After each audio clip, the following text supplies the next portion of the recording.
Miss Ramos here, and I wanted to give you a quick review about figurative language.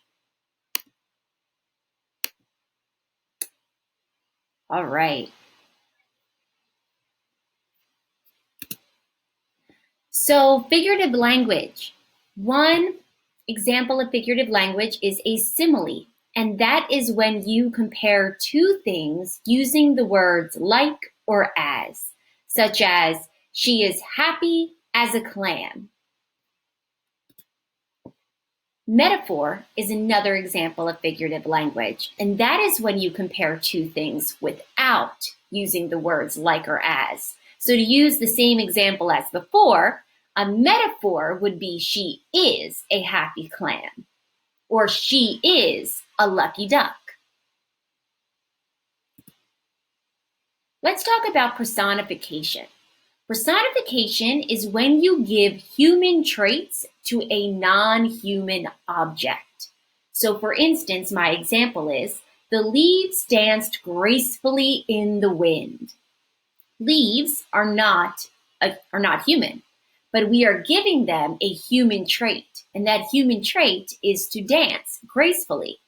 So the leaves dance gracefully in the wind is an example of personification.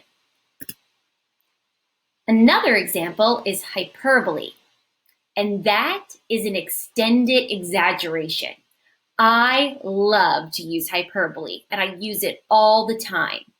So an example is when someone says, I know you've waited 1,000,000 years to learn about hyperboles. That is an exaggeration. You haven't waited 1,000,000 years to learn about this. You haven't even been alive that long. So if I was to say, I am so hungry, I could eat the whole buffet at Chuck E. Cheese. That's a hyperbole. I physically can't eat the whole buffet at Chuck E. Cheese, but it's an extended exaggeration or a hyperbole. Another one is an idiom, and that's a figure of speech, and it doesn't mean what it says. So if somebody says to you, it's raining cats and dogs out there, you know what they mean. You know that they mean that it's raining really, really hard. That would be an idiom. It's just a figure of speech. Onomatopoeia are words that sound like how they are spelled, like pop, boom, pow. If you ever watch the old Batman TV show, they would use onomatopoeia all the time on the screen when Batman would punch someone. He would punch someone, and then on the screen it would flash bam or pop or pow, and that's onomatopoeia.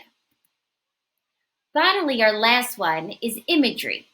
So imagery in text is when you use descriptive words to create a picture in someone's mind. And when you use imagery, or when an author uses imagery, they try to incorporate all 5 of your senses. So my example is the huge pizza oozed with cheese and pepperoni. Its delicious aroma surrounded me like a dense fog on a dewy meadow, and my stomach started to rumble with hunger. So I tried to create an image of what this pizza looked like and what it smelled like to create a picture in your mind. And there is your quick review on figurative language.